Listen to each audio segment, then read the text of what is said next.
Hey, it's Friday, and I don't like working on Fridays, so here's some highlights from the week. KB's top 5 all time worldwide. And today, my top 5 all time worldwide. And I'd like to point out to people that this is satire, folks. Okay. This is not something that is going, yeah, we got to do this. Yeah, this is the worst. We got to get rid of these people. It is satire, which is greatly lost on today's generation. But today's top 5 all time worldwide is the top 5 groups of people that need to be deported immediately. Now, I'm not getting into anything about whether you're a citizen or not. I'm just talking about the groups of people that if they were not in my life, I'd be okay with. I really would, because they're more annoying than anything. Okay, so we're going to start off, and we're coming in right now at number 5. So number 5 on the list of people that need to be deported immediately would be, no, not would be, are people who throw gender reveal parties. Okay, yeah, I appreciate the fact that you're very, very excited about having a baby, but that doesn't give you the right to burn down a forest. Excuse me. Now, don't get me wrong. I love gender reveal party fails, and I like to see that go poorly. And the reason I like to see it go poorly is because the people are throwing a gender reveal party. But if now, Sue and I did not find out the name or the gender of the baby. We did it the old-fashioned way. We were going to check the junk when it came out, and when it was a boy, we were expecting a girl all the way along. And when it was a boy, changed things. So when it came out as a boy, we had boy names and girl names picked up.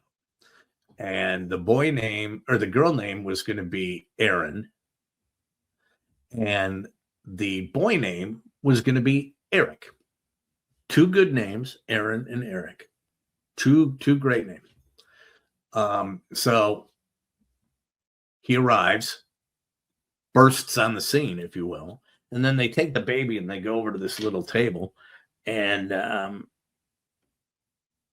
it's a boy, and she goes, "It's a boy. How does he look?" And I went, "He looks like a Patrick." And boom, all of a sudden, right there, after months of planning, it was going to be Eric, and he looks like a Patrick. Boom, Patrick Michael. We had it right there. I totally changed on the fly. But people will throw gender reveal parties. I think if I got invited to a gender reveal party, there's a pretty good chance I'm coming up with an excuse not to go. In fact, there's a real good chance I'm coming up with an excuse not to go. You can come up with just about any reason to drink, but waiting for someone to, pitch a softball that's going to explode blue or pink is not one of them for me. Coming in at number 4 of the groups of people that need to be deported are people who still write checks at grocery stores. The other day, it came up that we needed to send a check in for something. We didn't even have any checks. It's like, wow, we're going to miss this payment because we have no checks. We've got to figure out how to get checks. We couldn't even find them. Haven't written a check in ages. Unless, of course, and the reason we had to have a check is that we had to have a new water heater put in. Merry Christmas to us, by the way. At the tune of about $1,900. But the only reason we write checks is when we don't want the money to come out right away. So that is why we had a check. We have checks. But I was in, I was in the dollar store. And someone wrote a check. And that's where I got the idea. It's like, okay, if you're writing a check in the dollar store, pack your bags. We're putting you on the boat. Gone. Okay. I'm just having a hard time right now coping with we don't use pennies anymore, much less I don't want to be behind a check writer. Number 3, coming up in the number 3 spot are a couple of a good group of my favorite people in the world, and those would be the gentle parents. I think that, I swear to God, you can't reason with a 4-year-old. Okay, their brains just aren't ready to reason, and if I see a 4-year-old throwing a tantrum out in public again, and anytime our son would get ornery, even if we were like grocery shopping, it didn't matter where we were. If we were in a restaurant and he started acting up, it was like, boom, check please, get us a to-go bag, and we hooked the kid and we get out because we weren't going to bother everybody in the world. But if I hear another parent with a 4-year-old who's absolutely inconsolable lean down and go, okay, now we don't act that way when we're out. Okay, you can't be that. They have no freaking idea what you're trying to say. You're using words they haven't even learned yet, for God's sakes. You gentle parent, again, pack your bags, you're headed for customs.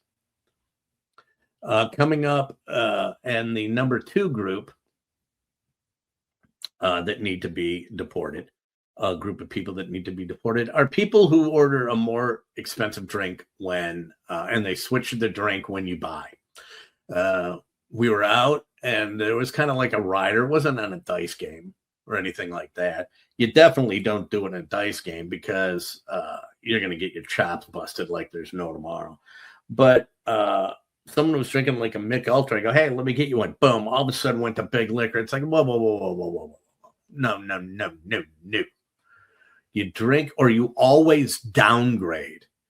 Okay. Now I drink bourbon Manhattans, which are going to run you $10 probably a drink. I only have a couple. If someone comes up to me in a bar and says, hey, let me get you one, I change and downgrade. Okay. I'll drop back to something like a Tito's and cranberry or something like that that's half the price. I'm not going to go hang someone with that. And anyone who does sees it as an opportunity, is pretty much, again, bars closed. Sorry, don't have to go home, but you can't stay in our country. It's just kind of a dick thing to do. And there are people who do it. The way that I look at buying rounds of drinks is pretty simple. I kind of look at it this way. If it's your turn to buy, you buy. I know some people will go out and they'll ride on somebody else all night long. But I see it this way. If you spend your entire life and you end up, and it's like, I'll get you one, and it doesn't even out, okay? There are 2 ways of looking at it. Number 1 is if you spent more and you bought more drinks than you actually received, then you've been a good person. You've been a giving person. You've gone out and you have given more of yourself, even though it's in liquor, than somebody else has. If it is conversely, and you end up on the day you die having received more drinks being bought for you over the course of your lifetime than you have spent money, and you have not deliberately tried to short somebody, then you made money on the deal. So it's a win-win. So buy the drinks and don't jack up. Don't go to a bigger one. Don't. It's such a dick move. And then finally, number 1, the last group of people who I think need to be deported immediately are people right there who get way too excited about craft beer. Okay. Craft beer drinkers, craft beer snobs might be the most obnoxious people I've ever met.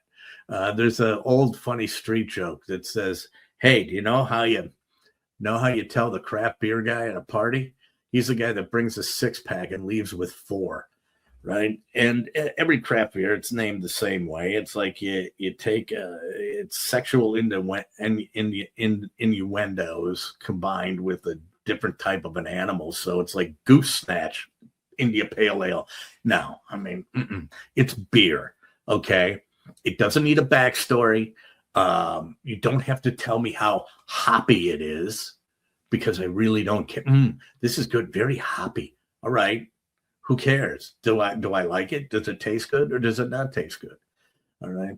So if you do that, again, I'm loading you up on the boat and I'm sending you out. So those are my top 5, my all-time top 5 worldwide list of groups of people that need to be deported immediately. And let me just run those down again for you. We're going to start off at number 5. It is going to be the people who throw gender reveal parties. Coming in at number 4, people who write checks in the dollar store, or really in any store. Now, coming in at number 3, people who believe in gentle parenting. And I think it's gentle parenting that has gotten us into a lot of the trouble that we have today. Coming in at number 2 and number 1, which are both alcohol related, go figure, are people who order a more expensive drink when you're buying, that they trade up. And then finally, number 1, people who get way too excited about craft beer.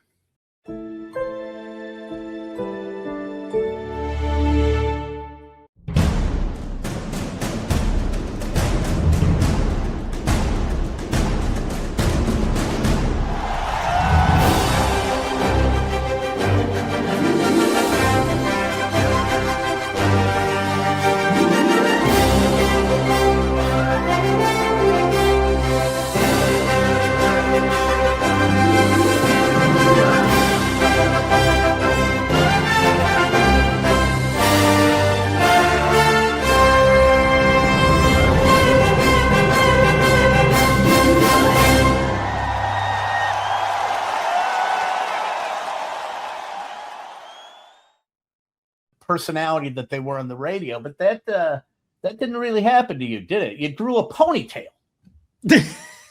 I guess, yeah.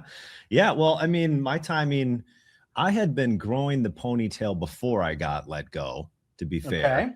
Okay. That started in March of 2020 when do you remember COVID? So yeah, that thing. That happened. But yeah, so I let it go for 4 years. I didn't cut I got my hair trimmed once or twice. I think it was once. But I let that thing go for 4 years. And that the unemployment helped for sure. Like it made it easier to not want to get it cut. So yeah, now I don't. Now it's short. It's all short and nice. Yeah, it's now short now. But yeah, man, I didn't know you were unemployed until I saw KB's Unemployed show, because usually you get like a whole rundown on Twitter or whatever. How did it go down for you? Can I ask that? Yeah, they came in and they said your services are no longer needed, basically. And I went, oh, okay. So I found myself out of a job. Now, lucky for me, I'm getting close to retirement age. Okay. So I've kind of talked my wife into the fact that I said, well, we could probably start claiming, Social Security, or we could start withdrawing money for our 401k and then just pray I die 2 years earlier or 3 years earlier. But I mean, if I go before 70, she's going to have a nice payout. So that's all I really worry about is her, being unemployed. So yeah, my day is basically spent. I get up in the morning and I start looking for stuff to talk about on KB's Unemployed show, or I've got a couple of segments that I might be doing that I may work into the show, because it's just all stream of consciousness. And we're up to 44 people, by the way. 44. Oh, let's keep it. Can I retweet something? Hey, I don't care. Well, yeah, go ahead. This out on Twitter? Let me find it. Yeah, it should be going live on Twitter. Okay. Let me see if I can retweet that. So I'm thinking a segment might be movies I watched while I got high today, which would be a good unemployed thing. Songs I practiced on the guitar.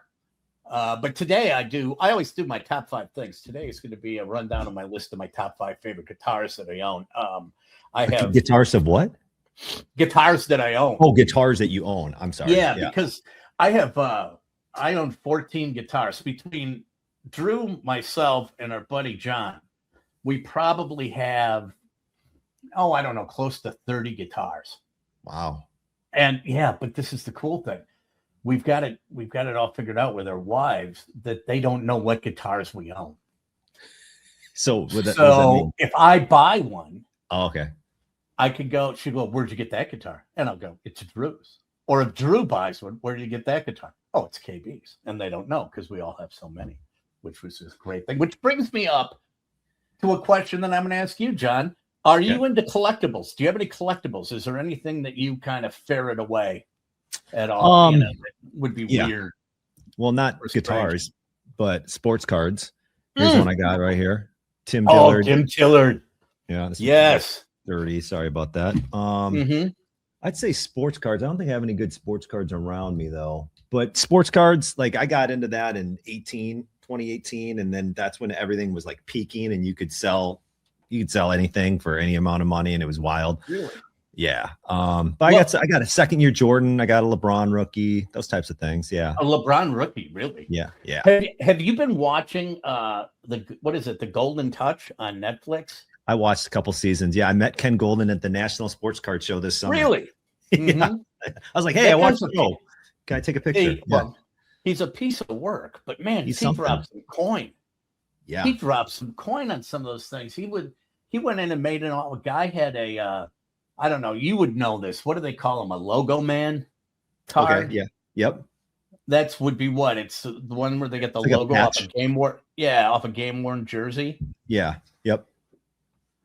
And some guy had a Wembayama logo man, which is like insane amount of money. And he went in and said, right now, if you want to sell it, I'll give you like $2 million. And then and Logan Paul, he bought his like Charizard. You don't collect Pokemons, do you? I don't. I have no. When you start saying Pokemon names, I know Pikachu and Charizard, and that's it. But Logan, Jake, one of them he's selling it now. Did you see that? Yeah, he had it, and that was on this season. It was like the first episode of this season. Wait, there's a new season? Yeah, season 3. Oh, well, I got to get on that. I didn't even know. Oh, you have to get on that because what he uncovered was a Honus Wagner that they didn't even know existed. They thought people thought they had found every Honus Wagner, and there was a guy, I don't remember where it was, whose grandfather had it, and from those tobacco cards, he had all the Pittsburgh Pirates from that season. Every one of the Pirates that was in that packet, that tobacco product. And one of them was a Honus Wagner. Crazy. And they found it, and it's like, my God, this is going to be a few million. 5+ million. Yeah. And it was in pretty good shape, which is just like, that's crazy for a card. I mean, were you the ones that you collect, the ones that you go and look for? Do you go back and try and find guys that you grew up watching? Who was the guy that you liked the most? Whenever I go, like if I go to garage sales, I'm always looking for like a find or whatever, but those don't exist anymore because the internet exists and eBay exists and it's too popular now. You'll never find like a hidden gem, or if you do, you're really darn lucky. But the guys, who do I collect? I will go buy a pack or a box. They come in these little blaster boxes at Target, but it's all trash now. It's just nothing's worth anything. The real stuff is that they sell to like the hobby boxes, and you have to get in on breaks, and it costs hundreds, if not thousands of dollars for a pack or a break. And it's not as cool as it used to be.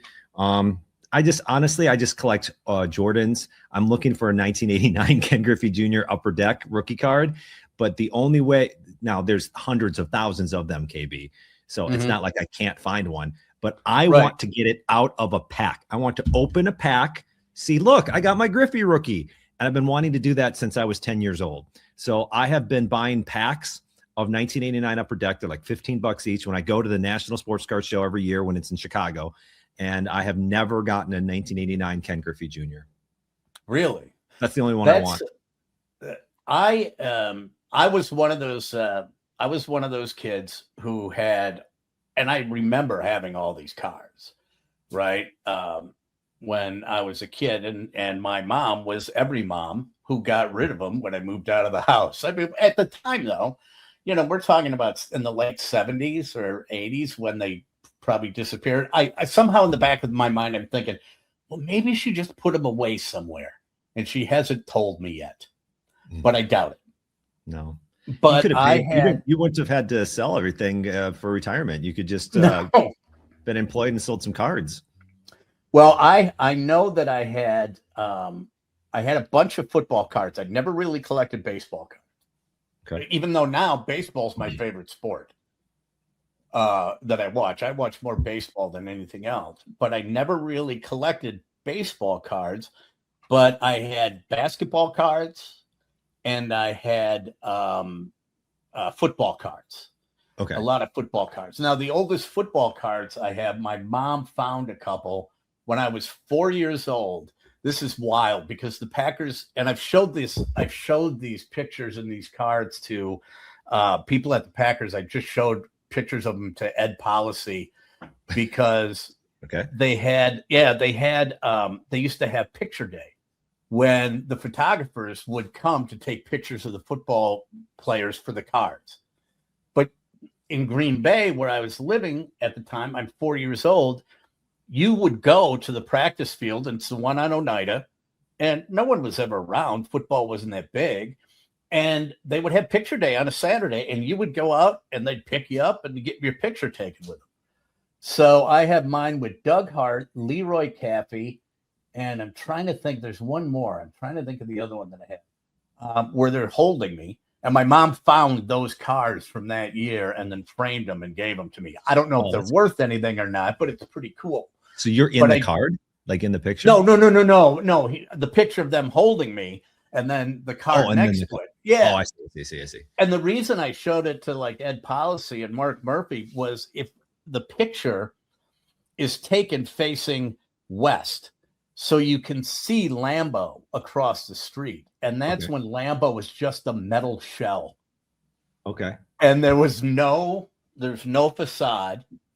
And you look and you can see the steps like a old college football stadium. You can see all the steps where the rows are going down. You can see right into it. It was just a metal shell. That's crazy. And I go, you got to see Lambeau. And they thought that was pretty cool. And they're like, we can't believe you do that. I said, you couldn't get away with that now. You couldn't have picture day now. They get swarmed. Oh, yeah. But the other cards I do know that I had, and this is why I pray that they're somewhere in our house.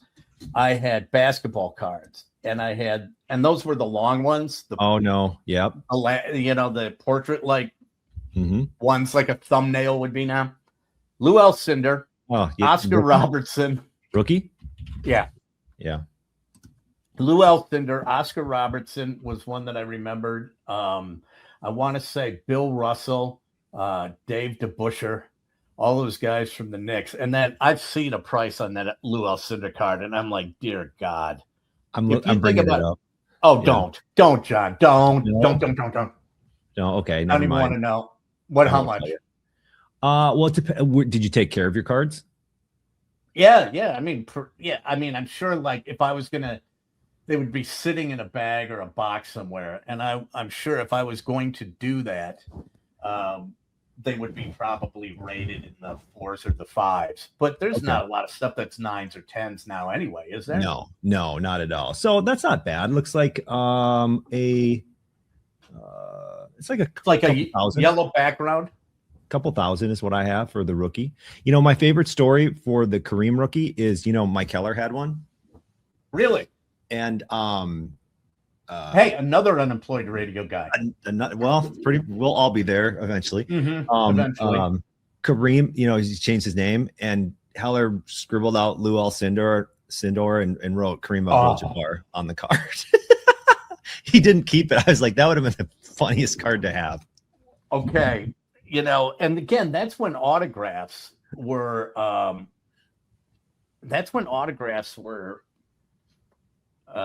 too, it was something that wasn't worth anything, right? The autograph for me, and I've got a bunch of autographs, and they're away in a box somewhere. But autographs to me were never anything that I would want to go get to make money on.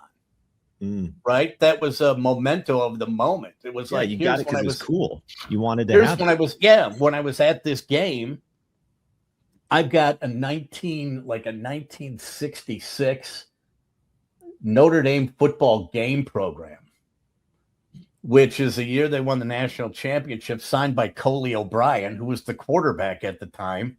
Yeah. And Terry Hanratty signed it. It's just sitting somewhere. But one that I did have was the Greater Milwaukee Open 1 year and 1 year only. I want to say was played at North Shore Country Club, and Arnold Palmer played. And I have the program signed by Arnold Palmer. That's cool. But Mike Keller story, just like Mike Keller, it was done on a Sharpie, and probably, I don't know, it's 13, 12, somewhere in there, 10, 11, 12 years old. You don't know any better. The Sharpie fades, starts to fade. Oh. So I take a ballpoint pen and I draw in it to match the autograph, so you could still read the autographs.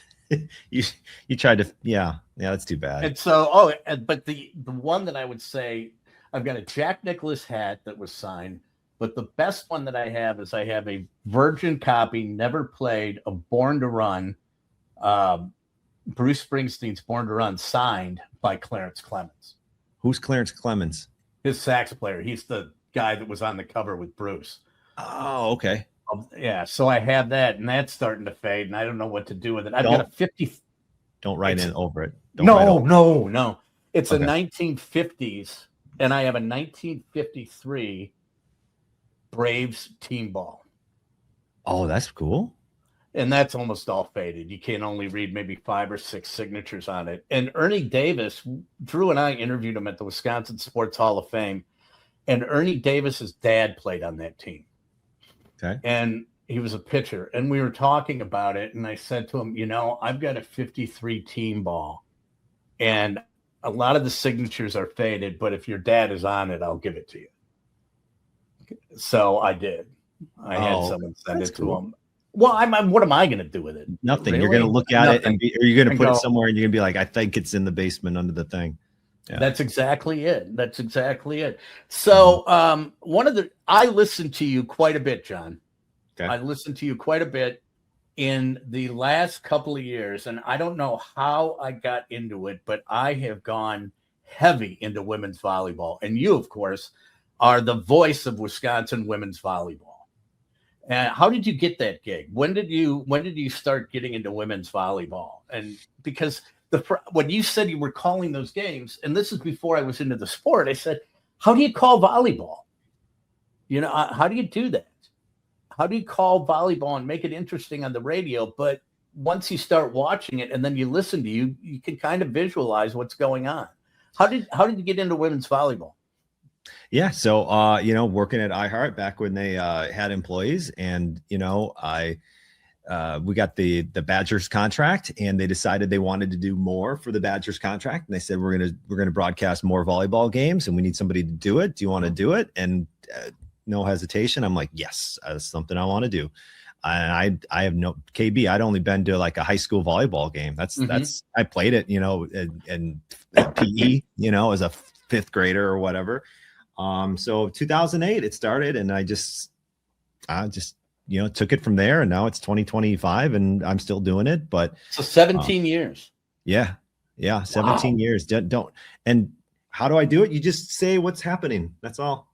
No, I mean, I wouldn't know how to do it, because it would be, all I know would be, okay, bump, set, spike, dig. You can't just call it the same way all the time. You got to have some sort of a, flow to it, right? What are some of the other phrases that you? Well, a dig is the same thing as she controls it, she retrieves it, she scoops it up, picked up, kept off the floor, kept alive. Different. You just interchange those types of things.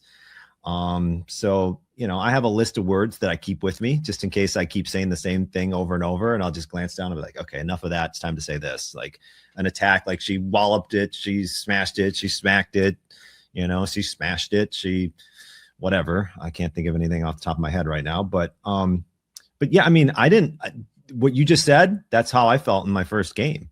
It's like, I was even told beforehand that you shouldn't say bump, set, spike. It's a pass, right. It's a set, and it's an attack or kill. Bump, set, spike was more of like, that's what you do when you're 5th grade. So I've never Okay. said spike. I've never said spike in 17 years. Now you'll say a bump set because that just describes the type of set that the setter.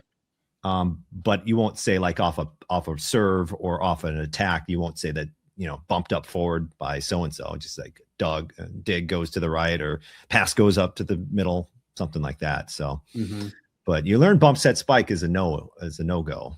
At least that's what I was told. Okay. And, Wisconsin obviously has had some great, has had a great program for the last several years, national champions. They were at the final. They made it to the Final Four this year. Unfortunate loss in that first semifinal after being up. And that was a little bit disappointing. But when someone, you talk to guys a lot in women's volleyball, and this has happened to me, and I'm sure it happens to you quite a bit. And I say, I have to watch this volleyball game. And there's a bar that I go to that has 27 TVs or whatever. And I always have, if there's a good game on, I have the bartender put it on one of the TVs. And guys' tendency is they like to clown on it. A little bit. They're always making, look at, they're all hot and they've got the outfits. It's like in the uniforms. And it's like, well, no, when someone starts kind of clowning on volleyball, what do you say to them? The casual fan or the guy that starts doing it. How do you explain it to them? It's like, dude, you're all wrong about this. Thankfully I don't have that happen a lot, but I think I would say just like take a second and watch, take a second, and better yet, if you have the opportunity to go watch it in person, because these are the most athletic players you have in D1, really. I mean, you can, the heights that some of these players and the skills that they have with their height as well. So like they can touch really, they can jump, so they can touch at a really high level. We had Anna Smrek. I think you mentioned Anna. She was 6'9". She was like 6'9". 6'9". I mean, that's scary. You don't see that. And she could dunk. I mean, she could touch over 11 feet. So I would say just like watch it. It's fun. And I think it's more fun in some respects than watching men's volleyball, because in men's volleyball, I mean, they're touching way above that, their net's higher, but it feels like you have less rallies. You know what I mean? It's more boom, boom, done. Boom, boom, boom, boom, done. And in the women's game, you can boom, boom, boom, boom, survive. You great save off the end line, bring it back, keep going. And you have more excitement, I think, that way. I think they dig and dive and sacrifice their body more in women's volleyball, going after balls, probably because it's not coming. I mean, I'm not saying it's not coming hard, because they hammer it. Some of these women can hammer it, but they have a better opportunity of getting to it. And that's the one thing that I've always said when I go, I love watching it, is because of the rallies, because they're extended. Yeah, and it does come fast. So the thing to remember too, because ESPN had that. Did you see this year where they had like the miles per hour on the serves and the attacks? I don't think they always have that, but they had that this year. And so attacks were like from 50 to 60 plus. Serves, if you're float serving, it's like 40. But you got to remember this. I think a lot of times, like in my head, I'm like, I think of somebody throwing a baseball, and that's nowhere close to a 100-mile-an-hour baseball throw. Well, no, it's not. It's a different thing, but it's also a lot closer. You know what I mean? Like they're standing like 15 feet away from a 60-mile-per-hour ball coming right at them. So if you did the Little League conversion, exactly, like they do during a Little League pitcher, it's like they always show that the 12-year-old from 45 threw it at 72, which is equal to a 98 pro fastball. Yes, exactly. So so if you get some idea of just how hard and fast these attacks are coming, I mean, yes, it's from 50 to 60 miles per hour on an attack, but it's coming at you and you don't have the space. It's right there on top of you. You're 15, 20 feet away from it. So it's, it comes really fast at 60 miles per hour. When you first started calling for Wisconsin, and Wisconsin women's volleyball wasn't really on the map at all at that time, necessarily, at least maybe within college volleyball, but not necessarily within the public's domain, if you will. Who is the first person that you called that you went, okay, this volleyball program is going to officially be a problem for somebody else? Well, when I first when I started in '08, so the Badgers had lost the national championship in 2000. I wasn't around for that. They had made the tournament up until '07. I started in '08, and they didn't make the tournament until Kelly got here in 2013. That would be Kelly Sheffield. Kelly Sheffield, yeah. So it'd been a few years of them just trying to find their identity again. Was there I'm not sure if there was a player that came through, but as soon as 13 happened and then all of a sudden they get to the tournament, like, oh, this is awesome, this is fun. Then they start winning in the tournament, and I had never experienced. I was like, this is crazy. And then they're going to the Final Four, and then they're playing in the national championship match, and they lost. It was so much fun, but that was probably the year I was like, oh man, Wisconsin, if they can do this with this team right here, which was Kelly, none of Kelly's players, what can they do? And what they've done is, from that point, they've made 6 Final Fours and won a national championship. So it's been crazy. Did you get a ring? I've got. You want me to go get some rings? I got some rings upstairs. Yeah. I've got a ring for every year except for 13. I never got a ring in 13 for whatever reason. Wow. But yeah.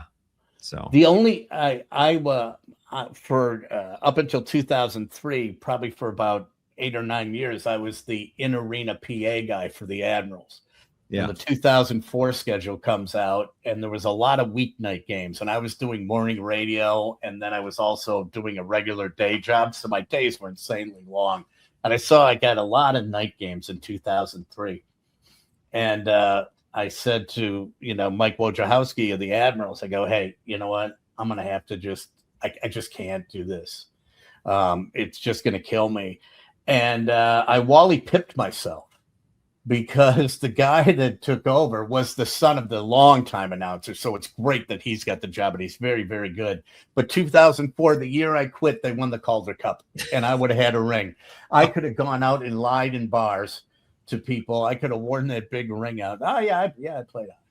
But that was my only chance at a ring. You Wally pipped yourself. Yeah, I did. I Wally pipped myself.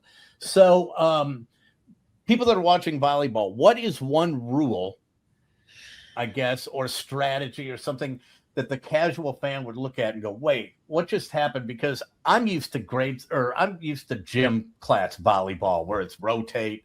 I still haven't figured out that. And is it the libero or the libero? Which is it? It's both. Is it both? Yeah, I go with libero. I think most people say libero. Yeah. So what's that role on the team? They can't go past the back line. I mean, how does that work? So that's probably the one thing that I think confuses most people if they're just getting into volleyball, and they're like, well, why is she wearing a different color jersey? What's going on there? She's just a defensive substitute that can come in and it doesn't count against your subs for a set. Okay. So she can just come in for whomever, and she plays exclusively in the back row. She can go in the front row. She just can't do certain things in the front row, like set overhand or something like that. But it's just basically a player that you can use is, a defensive player that you can always sub in and not get a sub counted against you. So, and they just signify that with a different jersey. But that's probably the number one thing is, why is that person wearing a different colored jersey? Okay, and so then, they're defensive specialists. Yeah. And that is, who's the girl on the team? Charlie Furbringer. She's a setter. Right? Okay, she's a setter. She's not a libero. And then they had to play, didn't they beat Stanford to go to the Final Four, and her dad is the coach at Stanford? No, so they beat Stanford in the Sweet 16. Then they beat Sweet 16. Yeah, then they beat Texas to get to the Final Four. But at Stanford, Allie Andrew, who's a middle blocker, her sister played on Stanford. Maybe that's what you were thinking of.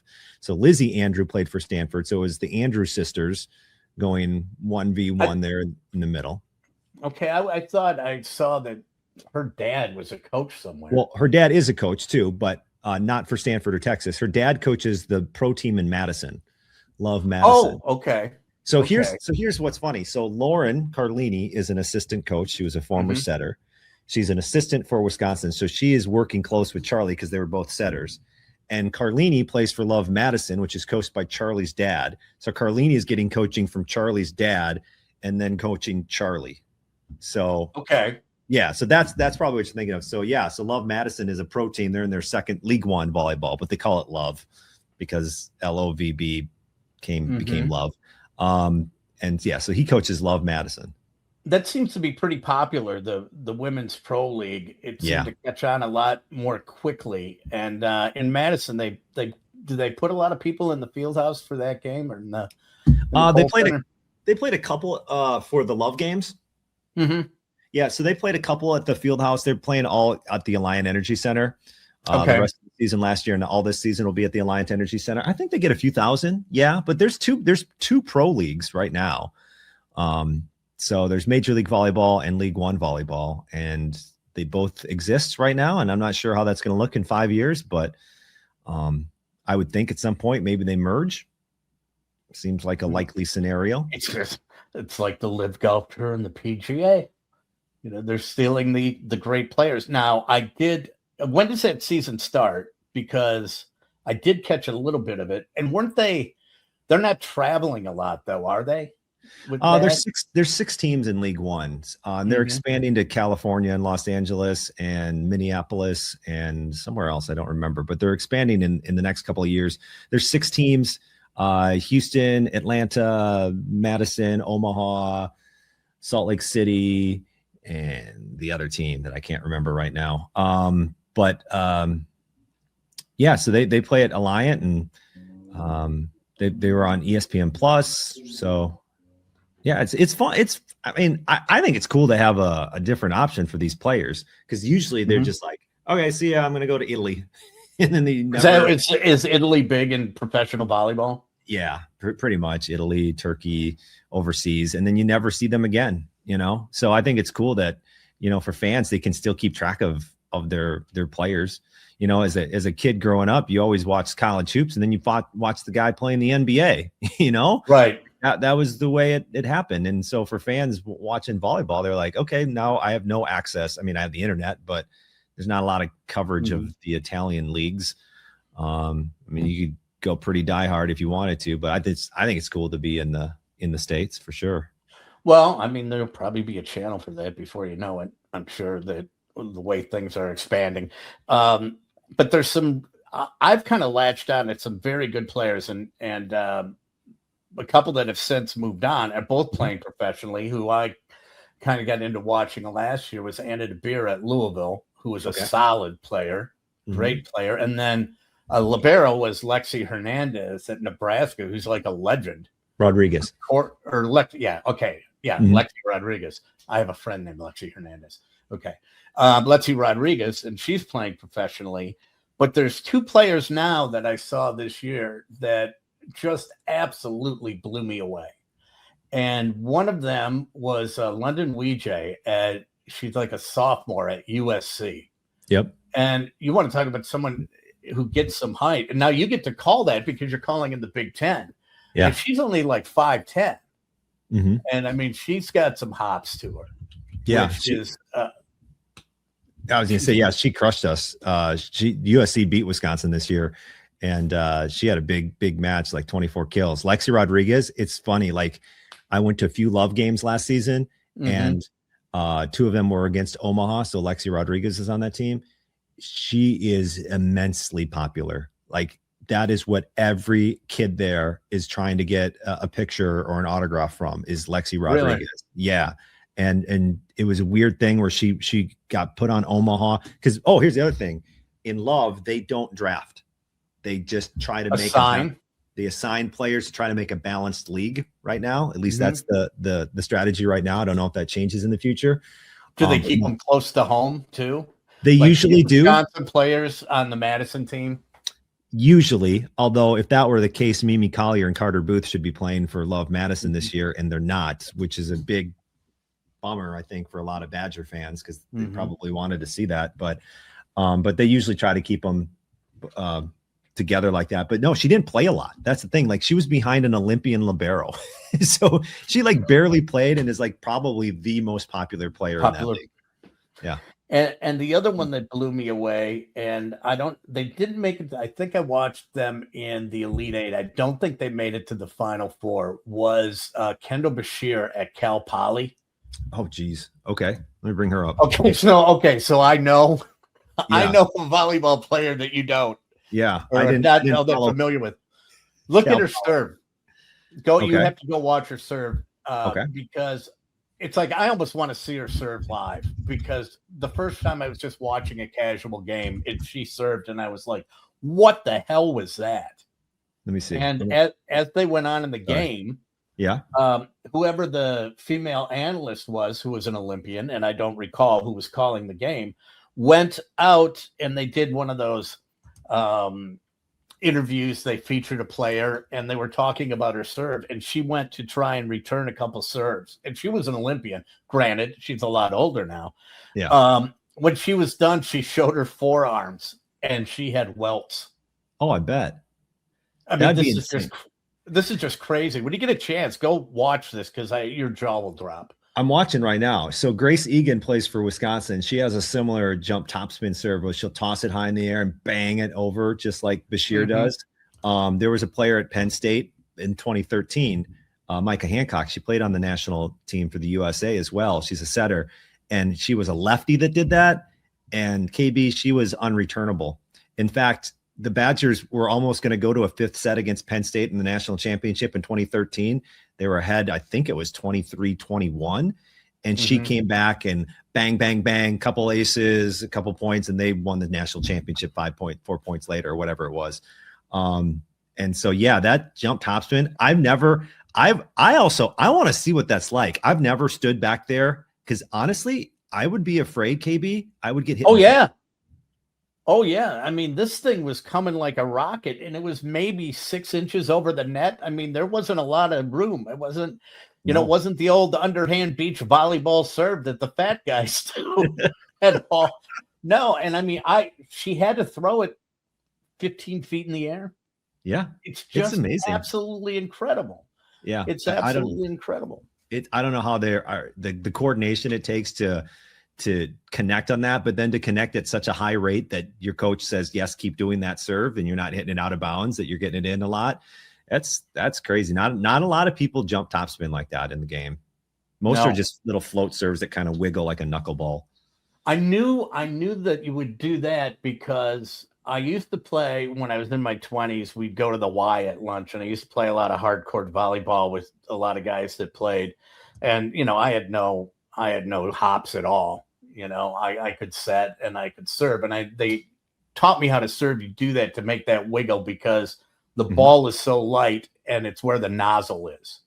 And where you position the nozzle on the ball and where you hit it, that'll make it move. There's that little weight that makes it do that. So that would be tough enough, I think, to pick up. But man, I do want to get. I also want to stand back there when someone attacks. Just to see it. But once again, KB, I am genuinely concerned that I will get a bloody nose or a concussion. It's got to be. When you're calling the game, are you right down on the sideline, or are you sometimes up a little bit? Sometimes it depends. Yeah. How much faster is the game? Like, what do you mean? How much faster is the game when you're watching it live versus when you see it on TV? Oh, I think it looks way faster. Like, especially if you're right there courtside, like you can't begin to imagine just the amount of like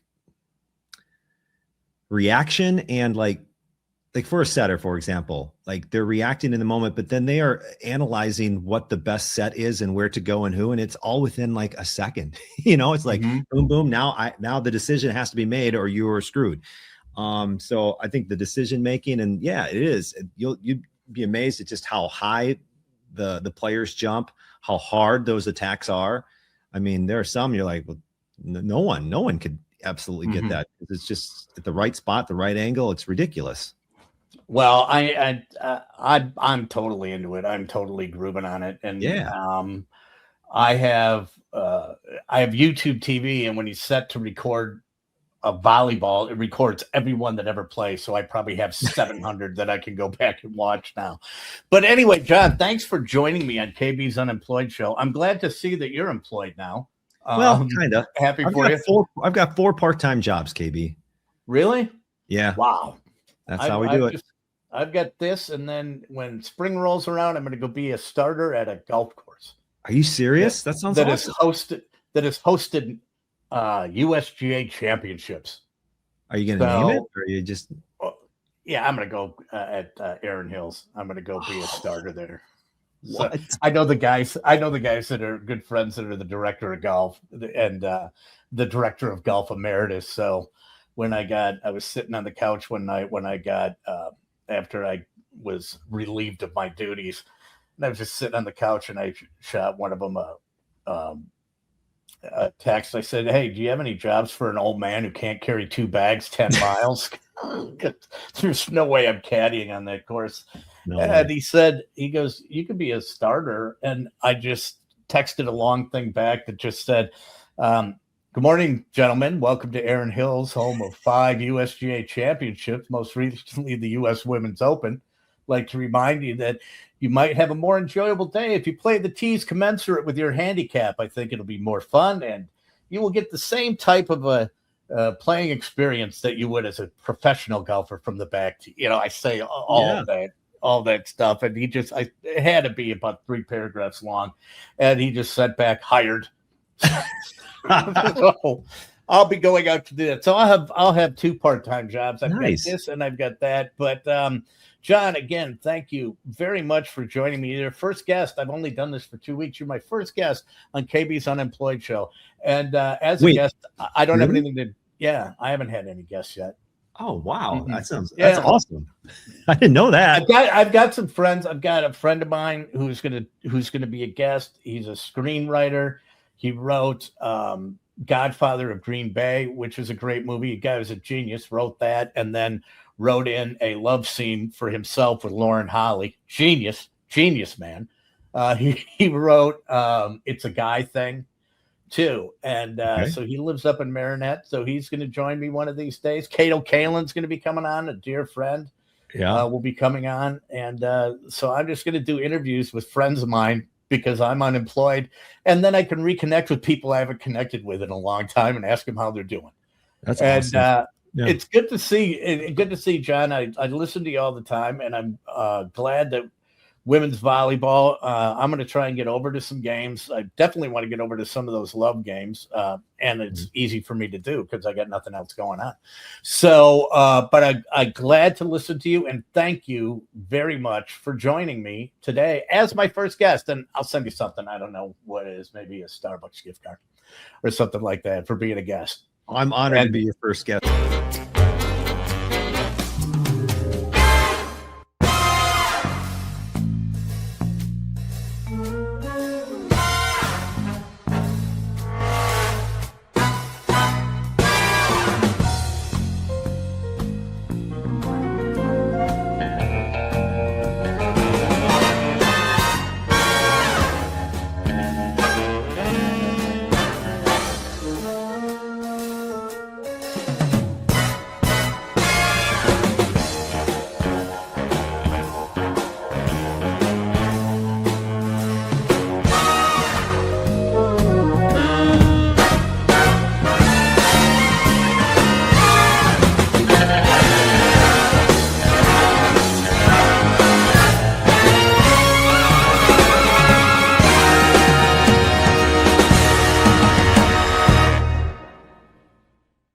This comes to us from the India Times. The India Times. And here we go. This is a study from the U.S. Consumer Product Safety Commission, which oversees the National Electric Injury Surveillance System. And hospitals participate in the program. What is the study? Well, medical research have been analyzing these data for years. Now, a large review was published. The study, government-funded study, mind you, from 2012 to 2021, found that roughly 39,000 Americans per year. Per year, 10 years, that's over 250,000 Americans were hospitalized for foreign rectal objects. Yes, most patients, wow, you have to have a study about this. Most patients were middle-aged, and the majority were men. No. Really? There were probably, and I'm sure that a major majority of those individuals were just changing a light bulb. More than half the cases involve sex toys. However, the remainder of the involved objects were never designed for insertion, if you will. So I got to go find these right now, and I shall, and put these up, because you will not believe what these items are. Now, some of the items on the list were pretty simple, and stuff that you would come to expect. Like I said, the sex toys and going down, and they listed all these things: screws and nails. Why? A dog chew toy, again, comes with a big Y. Beard clippers wrapped in plastic, where the person said, "Oh, I was going to use this for constipation relief." Okay. A wine stopper, a doorknob, a light bulb, inserted glass side first, trapped by suction. Yeah, it's like a big vacuum. But some of the other items, and this was going to be my top 5, but some of the other items that they found were